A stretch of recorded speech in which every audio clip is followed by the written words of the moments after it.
दिन राजा विक्रमादित्य शिकार खेलते खेलते एक ऊंचे पहाड़ पर आए। वहां उन्होंने देखा एक साधु तपस्या कर रहा है। साधु की तपस्या में विघ्न नहीं पड़े, यह सोचकर वे उसे श्रद्धा पूर्वक प्रणाम करके लौटे ही साधु ने आवाज दी और उन्हें रुकने को कहा। विक्रमादित्य रुक गए और साधु ने उनसे प्रसन्न होकर उन्हें एक फल दिया। उसने कहा, जो भी इस फल को खाएगा तेजस्वी और यशस्वी पुत्र प्राप्त कर। जब वे लौट रहे थे तो उनकी नजर एक तेजी से दौड़ती महिला पर पड़ी। दौड़ते दौड़ते एक कुएं के पास आई और छलांग लगाने को उद्यत हुई। विक्रम ने उसे थाम लिया और इस प्रकार आत्महत्या करने का कारण जान बताया कि उसकी कई लड़कियां हैं, पर पुत्र एक भी नहीं, चूँकि हर बार लड़की ही जन्म लेती है, इसलिए उसका पति उससे नाराज है और गाली गलौज तथा मारपीट करता है। वह इस दुर्दशा से तंग होकर आत्महत्या करने जा रहे। राजा विक्रमादित्य ने साधु वाला फल उसे दे दिया तथा आश्वासन दिया कि अगर उसका पति फल खाएगा तो इस बार उसे पुत्र ही होगा। कुछ दिन बीत गए। एक दिन एक ब्राह्मण विक्रम के पास आया और उसने वही फल उसे भेंट की। चरित्रहीनता से बहुत दुखी हुए। ब्राह्मण को विदा करने के बाद वे फल लेकर अपनी पत्नी के पास आए और उसे वह फल दे दिया। विक्रम की पत्नी भी चरित्रहीन थी और नगर के कोतवाल से प्रेम कर नगर कोतवाल को दिया ताकि उसके घर यशस्वी पुत्र जन्म ले। नगर कोतवाल एक वेश्या के प्रेम में पागल था और उसने वह फल उस वेश्या को दे दिया।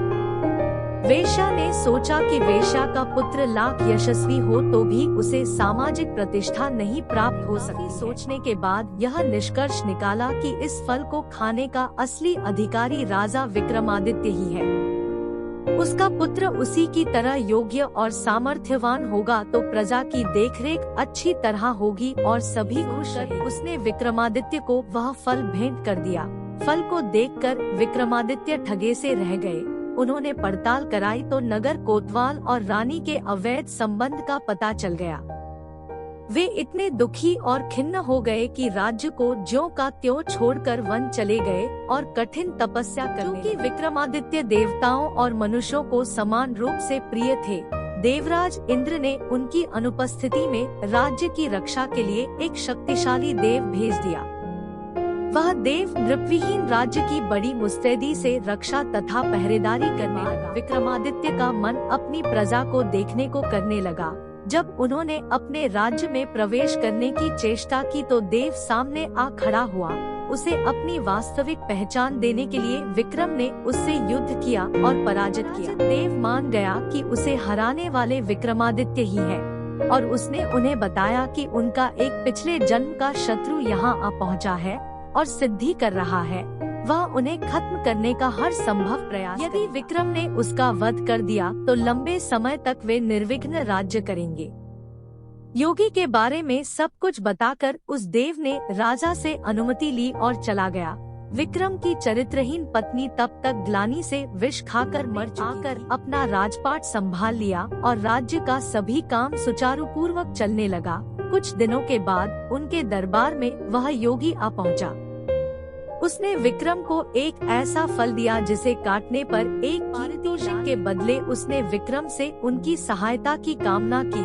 विक्रम सहर्ष तैयार हो गए और उसके साथ चल पड़े। वे दोनों श्मशान पहुँचे तो योगी ने बताया कि एक पेड़ पर बेताल लटक रहा है और एक सिद्धि के लिए उसे बेताल की आवश्यकता है। विक्रम से अनुरोध किया कि वे बेताल को उतार कर उसके पास ले आए। विक्रम उस पेड़ से बेताल को उतार कर कंधे पर लाद कर लाने की कोशिश करने लगे। बेताल बार बार उनकी असावधानी का फायदा उठाकर उड़ जाता और पेड़ पर लटक जाता। ऐसा 24 बार बेताल रास्ते में विक्रम को एक कहानी सुनाता।